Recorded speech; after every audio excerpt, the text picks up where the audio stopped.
السلام علیکم ورحمۃ اللہ وبرکاتہ۔ ناظرین، آج کا جو عمل ہے، آج کا جو یہ وظیفہ ہے، یہ کمال وظیفہ ہے، عید الفطر کا چاند دیکھتے ہی اگر آپ نے یہ کر لیا تو انشاءاللہ تعالیٰ آپ کی نسلیں ہی آپ کو دعائیں دیں گی، اور آپ کا رزق جو ہے آپ کی نسلوں تک بھی ختم نہیں ہوگا انشاءاللہ تعالیٰ، اور آپ کی ہر حاجت پوری ہوگی، ہر مشکل دور ہوگی، ہر پریشانی دور ہوگی، اور بیماریاں بھی آپ کی بیماریوں سے بھی اللہ تعالیٰ آپ کو شفا دے گا۔ بہت سے مسائل جو ہیں آپ کے جو حل نہیں ہو رہے وہ حل ہو جائیں گے انشاءاللہ۔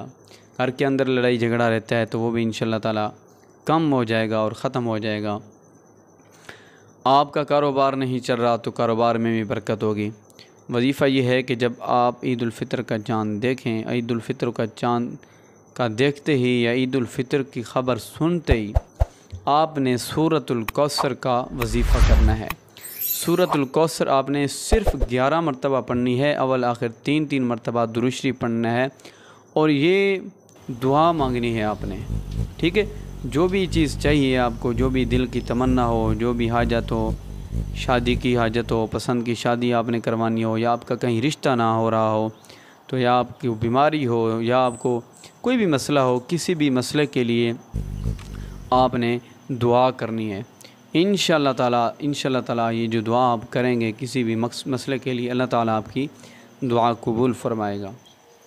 قرآن کی برکت سے، سورۃ الکوثر کی برکت سے، سورۃ الکوثر کی برکتیں ہی برکتیں ہیں۔ اس سورۃ الکوثر کی جو برکتیں ہیں وہ ایک دن میں ہی اثر جو ہے نظر آ جاتا ہے ان کا۔ کمال کا عمل ہے، کمال کا وظیفہ ہے۔